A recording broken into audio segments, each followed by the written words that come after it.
Thank you. Dan Vasquenza, you're up, my friend. Fantastic.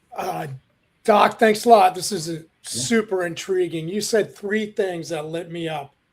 One is you talked about sensory needs, which is a common theme for a nonprofit that I've been serving for 8 years called Culture City. I'm not sure if you're familiar with them, but check that out. Spelled with a K. The other 2 have become questions for me that you said. One was, it sounds like the I am versus you are for affirmations. Could you just give a little more depth to that? That was question 1. And then question 2 is, I'm very curious as you talk about fear is your friend. And I look at, I hate to use this word motivation, but it's the only way I can frame it.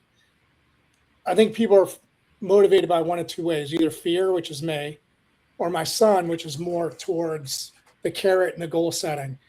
And I'm looking for better ways to motivate him. But if fear is your friend, it never works with him. So those are my 2 questions.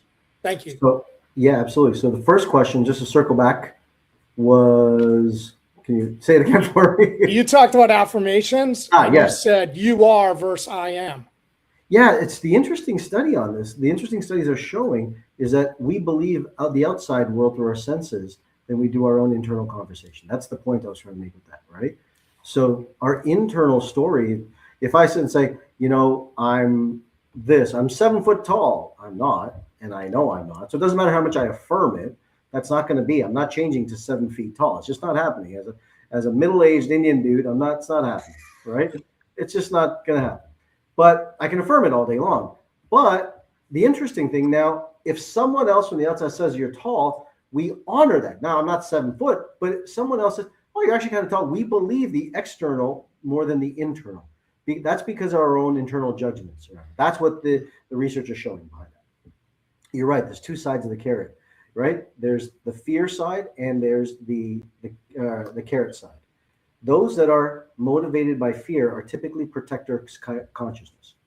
Their DNA is based in fear, and they're protectors, and they typically will look for things to be afraid of. My dad is this man, and everything is, what about this? What about this? And what about this? And that's okay. It's not a bad thing. We need protectors. We need the fear. Your son is, how old's your son? 22. 22. I was about to say in his 20s, right? He's in his 20s. And so nothing can go wrong. He's got it all figured out. He's got it all figured out. And he's probably more of a chaser personality. And they build, and then they see up. They only see positive. They see future. Wisdom is actually learning how to master all 4 brains. Wisdom says, I'm a chaser. I better get some protectors in my natural default to help balance me. I better learn to become a receiver and a bridge builder to balance my whole system. Because as we look at companies and organizations and we do analysis, it's like, oh, then we got to make sure that the whole team is fit in place. If not, a chaser will drive and burn, and they'll burn every bridge to get after their goals. They'll think, oh, look, here I'm successful, but they burned everything in the process.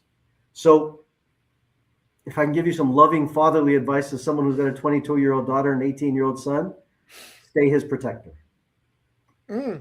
Interesting. Stay his protector to reinforce him the things that he's not seeing. That's interesting. I see myself more as a bridger as you were talking about it. But yeah, I'll try to get more in that mode. Thank you.